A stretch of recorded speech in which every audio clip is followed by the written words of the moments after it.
The rain fell heavily on the streets of Lagos that evening, tapping angrily against the windows of the tall glass building that housed Ajayi and Company. Textiles Limited, one of the fastest-growing fashion enterprises in Nigeria. Inside the top-floor office, Zara Ajayi sat stiffly behind her mahogany desk, staring blankly at the financial documents spread out before her. Her usually warm brown eyes were clouded with hurt and disbelief. She clenched her fists as tears welled up.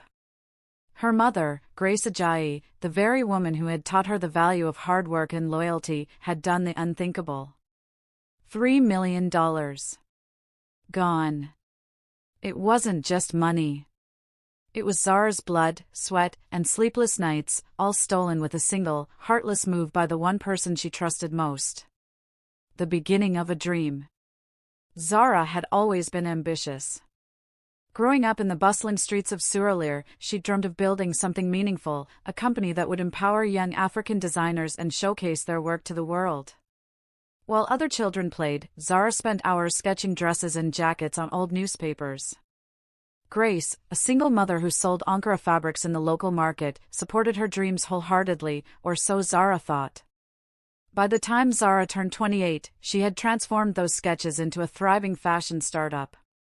She pitched investors, worked day and night, and managed to secure $3 million in seed funding. It was a game changer. The company grew rapidly, attracting attention from international buyers and fashion houses. Zara became a name to watch in the African fashion scene. Everyone celebrated her success, especially Grace, who would proudly tell anyone who listened, "That's my daughter. She's changing the world." But behind those warm words, there was a darker undercurrent. Grace had always been controlling. She believed that without her guidance, Zara would fail. And as the company grew, so did Grace's desire to control it, and the money that came with it. The betrayal. It started subtly. Grace asked to handle the company's accounts, insisting she had more experience managing finances from her years in the market. "Family comes first, my child," she told Zara with a smile. "Let me help you. You need to focus on the creative side." Zara, blinded by love and trust, agreed.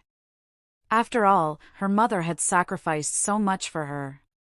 Months passed, and things seemed fine, until Zara began noticing discrepancies in the accounts.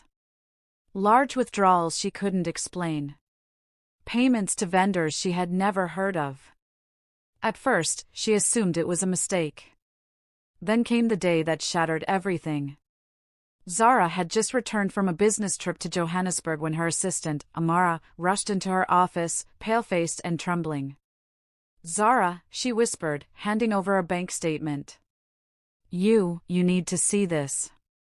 Zara's eyes scanned the document, her heart pounding harder with every line.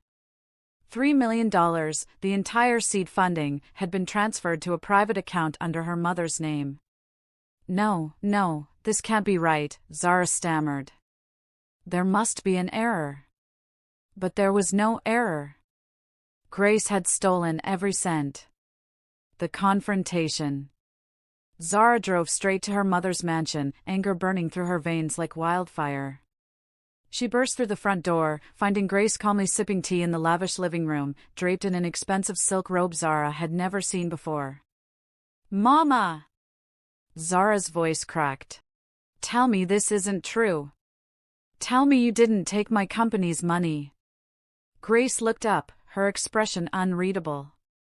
Then, slowly, she set her teacup down and smiled, a cold, knowing smile. "Sit down, Zara."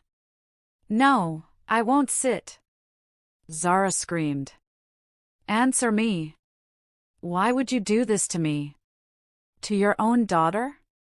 Grace's eyes hardened. "Because, my dear, you've forgotten who built you. You think you got here on your own? Everything you are is because of me. I fed you, clothed you, taught you. And when it came time for me to reap the benefits of all my sacrifices, you wanted to push me aside." Zara shook her head in disbelief. "This isn't about sacrifice. You stole from me. You've destroyed everything I worked for. Family comes first, Grace said firmly, rising to her feet. I did what I had to do to protect this family. That money will stay in the family, with me. You're young, Zara. You can rebuild. But I won't be left with nothing. Her words sliced through Zara's heart. You betrayed me, Zara whispered, tears streaming down her face. I trusted you with my life. Grace's voice softened, almost tender. One day, you'll understand, my child. Family is everything. But Zara didn't understand, and in that moment, she swore she never would. The fall. The next few weeks were a blur of chaos. Without the $3 million, the company spiraled into financial ruin. Vendors pulled out. Investors demanded answers. Employees panicked as their salaries went unpaid. Zara tried to explain the situation, but who would believe that her own mother had stolen from her? Even her closest colleagues began to doubt her. Rumors spread like wildfire. Zara was reckless. Zara was a fraud. Zara couldn't be trusted. Grace, meanwhile, thrived. She used the stolen money to expand her personal wealth, buying properties and investing in other businesses. In public, she played the role of the loving, supportive mother, while behind closed doors, she mocked Zara's downfall. One evening, Zara sat alone in her empty office, surrounded by unpaid bills and eviction notices. Her once bright dream lay in ruins. Amara, the only employee who still stood by her, placed a comforting hand on her shoulder. You can't give up, Zara, Amara said softly. You built this company once. You can do it again. Zara shook her head. Not this time. She's taken everything from me. Amara hesitated, then leaned closer. Not everything. You still have the truth.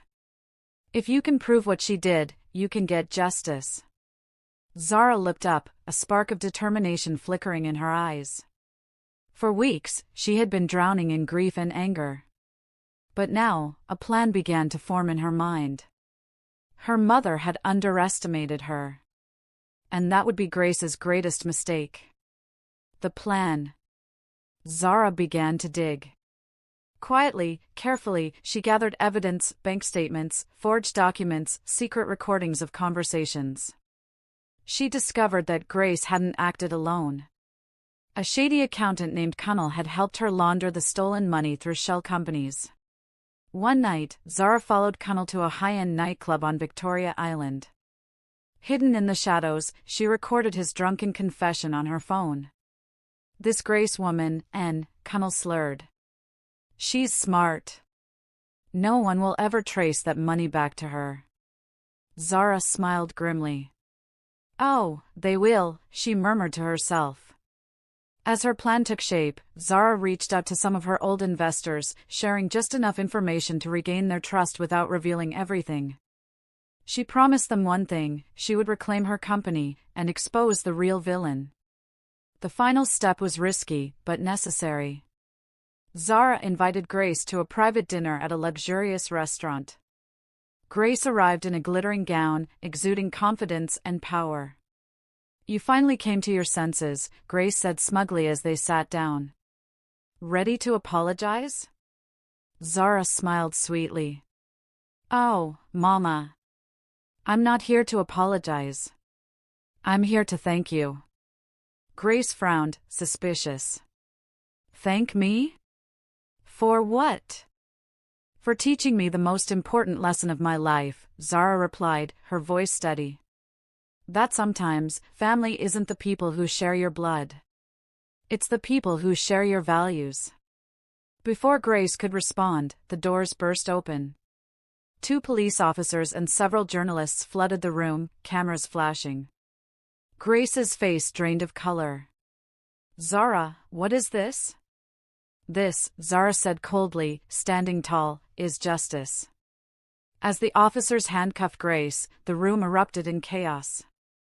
Grace screamed and struggled, shouting, You can't do this to me. I'm your mother. Zara's voice cut through the noise like a blade. You stopped being my mother the day you betrayed me. Grace was led away, her cries echoing through the hall. But Zara didn't celebrate.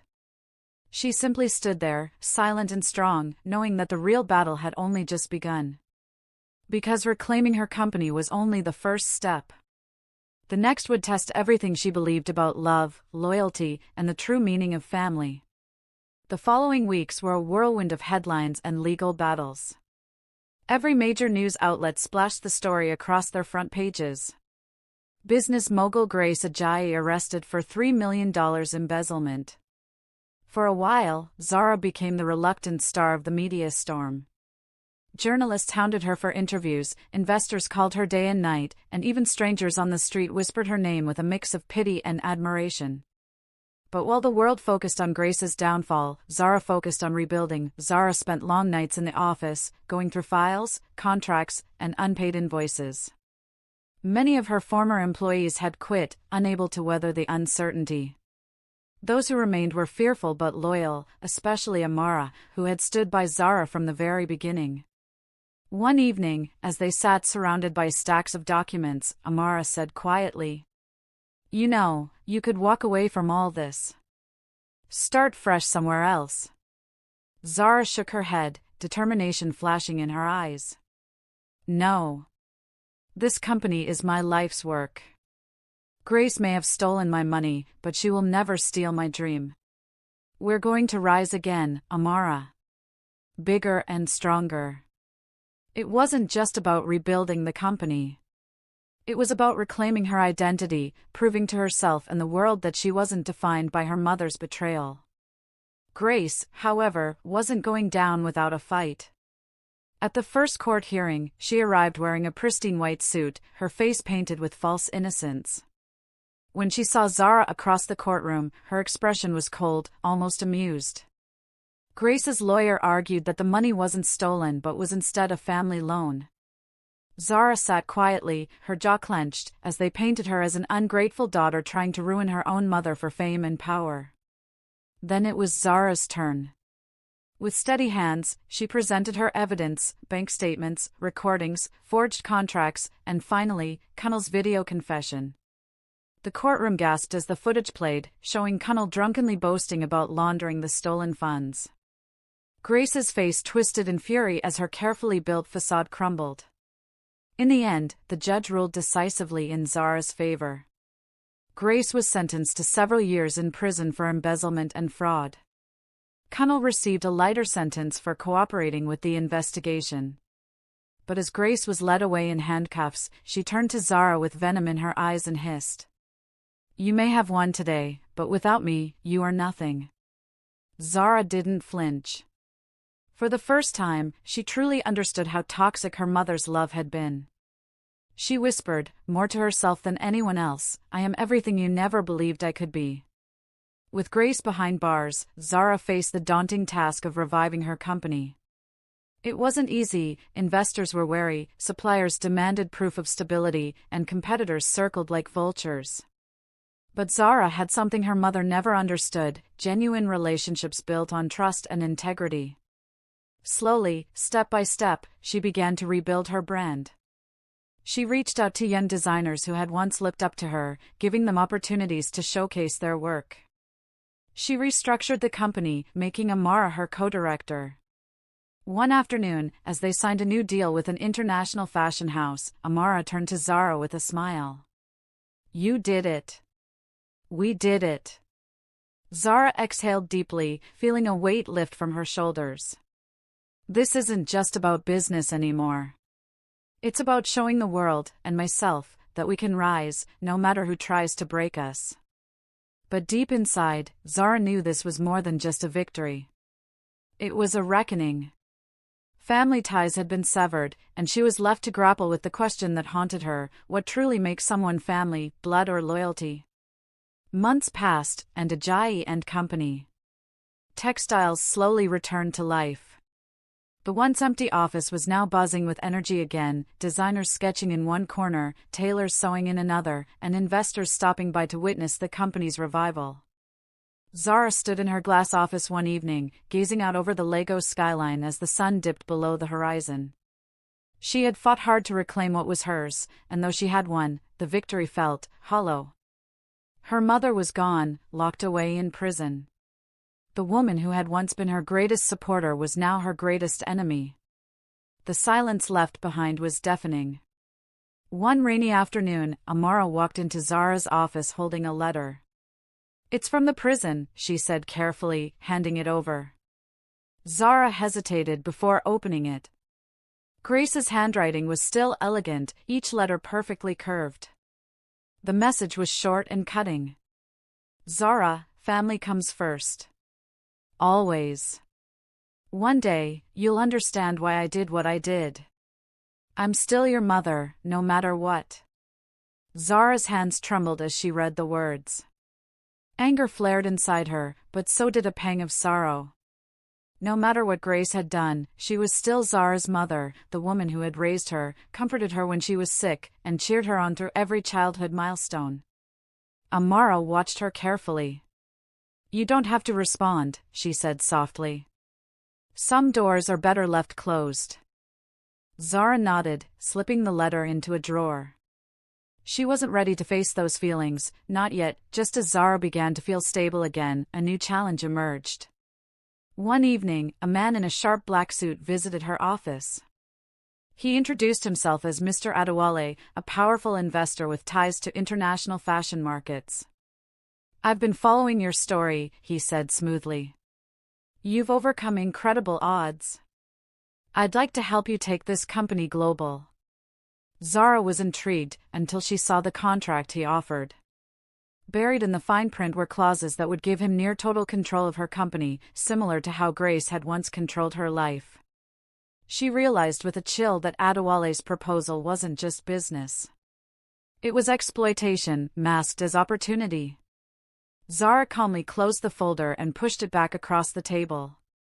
"No deal," she said firmly. "I built this company from nothing. I won't let anyone steal it from me again." Adewale's smile didn't falter, but his eyes hardened. "You'll regret this," he warned. "In business, loyalty is everything." As he left, Zara sat back, heart pounding.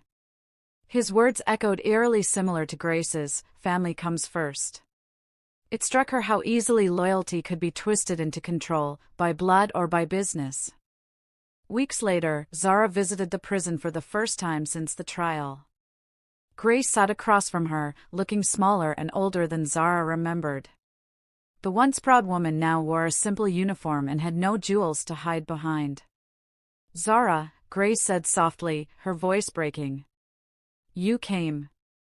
Zara swallowed hard. "I didn't come for you, Mama.